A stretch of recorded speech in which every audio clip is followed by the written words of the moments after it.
கர்த்தரின் கண்கள் பூமியை உற்று நோக்கி பார்க்கிறது.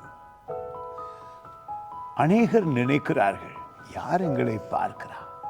தவறுகளை செய்ய முடியும், மூடி வைக்க முடியும், ஒழிக்க முடியும் என்று நினைக்கிறார்கள்.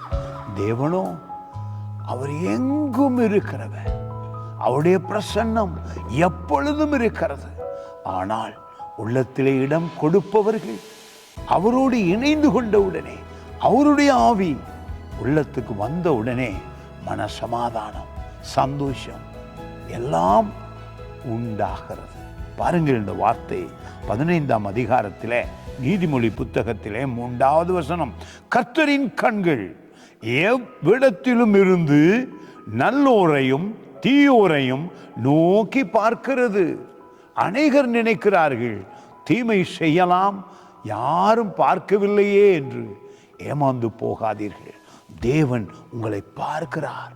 ஆனால் நீங்களும் நானும் இயேசு கிறிஸ்துவை அறிந்து கொண்டதினாலே, அவருடைய அன்பிலே வளருகிறதினாலே பாவத்தை எதிர்த்து நிற்க பழகி கொள்ளுவோம். தேவாவியானவர் நமக்குள்ளே வாசம் பண்ணுகிறார். அது மட்டுமல்ல, உங்களை கண்டு தேவன் பிரியப்படுகிறார். பாவிகளோ இன்னும் செய்யலாம், யாரும் பார்க்கவில்லை என்று சொல்லுகிறார்கள்.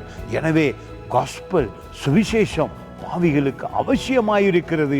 தேவனை குறித்த அறிவு மனிதர்களுக்கு வரும் பொழுது பாவத்தை எதிர்த்து நிற்பார்கள், பலவீனங்களை எதிர்த்து நிற்பார்கள்.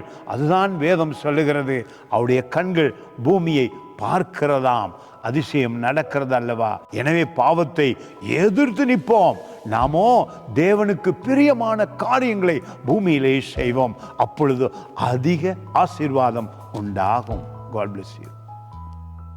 Praise Garden Ministries, Norton Bridge, Sri Lanka.